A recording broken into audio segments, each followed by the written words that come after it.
Make viral art videos easily. Remember lighting? Here I use 3 lights, one large, one medium, and an LED. And a tripod, or an arm to hold the phone. I make sure to secure the paper so it doesn't move.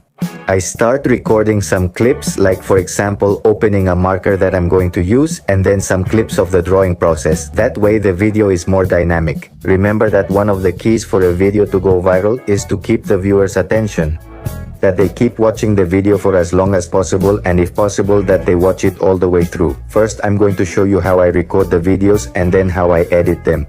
Because with these steps, I've managed to get videos with more than 10 or 20 million views. Don't forget, you also need a skill or talent that stands out or creates an impact, as shown here. I record multiple clips and excerpts to combine into one video later. I won't film the entire process, because the viewer would get tired, would get bored of watching everything the viewer wants to see. They're just transitions and excerpts. After finishing the drawing, I organize and record the ending. I start editing by opening CapCut and selecting all my recorded clips. And I tap where it says Add. I select the first clip by clicking on it. As you can see, I can slide across the timeline.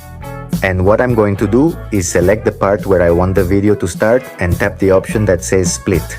Then I just tap Delete on the part I want to remove because it isn't interesting. This way we start the video exactly where I want, and I also end it where I want by splitting the part I want to remove. Now only the part where I reveal the marker remains. You have to keep in mind that people get bored very quickly, so each clip shouldn't last more than 2 seconds. I usually zoom in a little more on the screen so it focuses a bit more on the pencil or the marker. In this case, make sure it's centered so that the tip of the marker is right in the middle. I want what I'm drawing to be visible, but I don't want the whole drawing to be seen from above, so the viewer doesn't see the complete drawing until the end. So what I do is zoom in.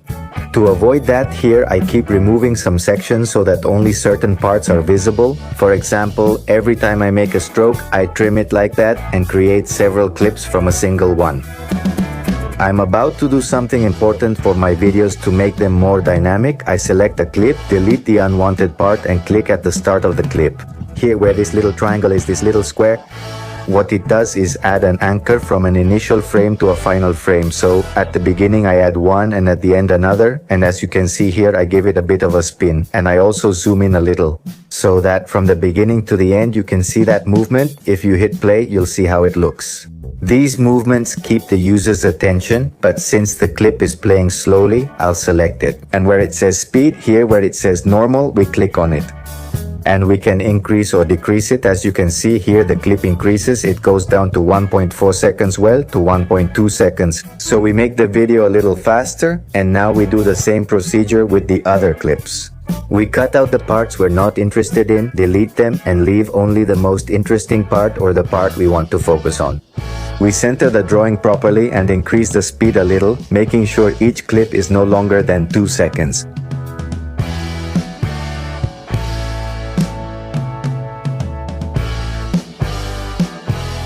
Another important function. Sometimes our phone doesn't have much stabilization and our hand shakes. So, if we see that the clip is very shaky, there's a very important option. We select the clip and go all the way to the end where it says Stabilization. We click on it and select Normal to avoid excessive cropping. This stabilizes the video, reducing visible movement.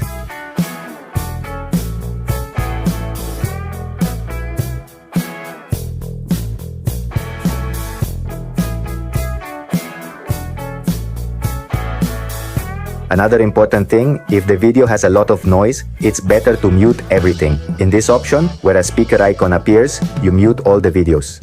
And if there's one where you want the sound to be heard, for example, here I let the sound of the pen be heard a little, then I turn up the volume on that one.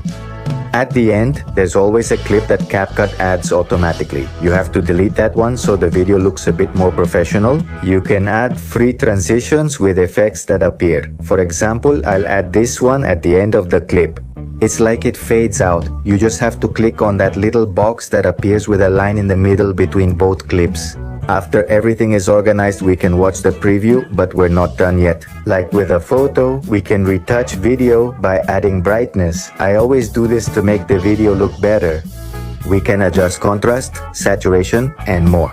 You can follow this same setup, which is the one I almost always use to improve the video quality a bit, especially by increasing the brightness a little and reducing the saturation a bit.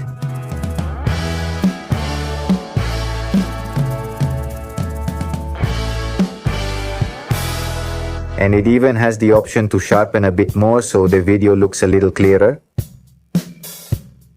The clarity option is also very good because it helps improve, as the name suggests, the clarity of the video a bit and makes the drawing stand out a little more. In this case, we also add where it says highlight moments so that the white parts or the lights stand out a little more. If we lower the shadows, the dark areas get a bit darker and stand out more. If we keep our finger on the screen, we can see the before and after of this setting. Here I see that it turned out too bright, so I lowered it a bit more until it looks a little more moderate. The important thing is the lighting we have, also with the headlights, with the lamps.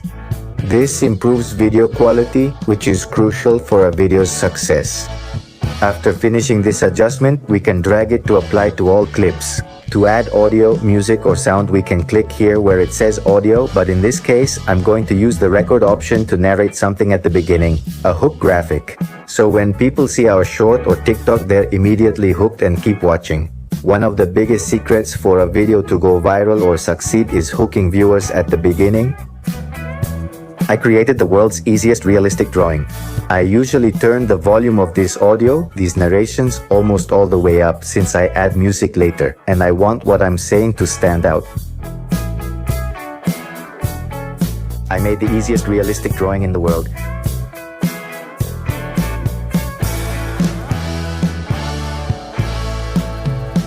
Another important option is to add subtitles. I almost always click here where it says automatic subtitles and choose a free version so that the video has more visual elements. We can move that text to a part of the screen where it doesn't interfere with what we're doing. I created the world's easiest realistic drawing. Finally, we can add music, either taken from a video or from the sounds that are already included by default here in the app. Make sure to lower the volume of the music you add a little so that everything else sounds good. Sometimes the music is longer than the video, so at the end we select split and trim the part that's left over. To export with the best quality, click where it says 1080, set each option to the maximum and then export. We click done and our video is ready to publish. We open our preferred social network. I'll use YouTube. Click the plus sign, select add the last clip, then click done. We add an eye-catching title and also select a thumbnail that stands out. Let's check how this short did after nearly a day. As you can see, it had a 100% retention rate, meaning nearly everyone watched the whole video. Another important fact, well, besides the almost 15,000 views it got, is that 74% of people decided to watch it. That means the hook worked since people stayed to watch as soon as the video appeared in their feeds. Next, you'll see a video where I compile some of the best shorts using what you've learned here.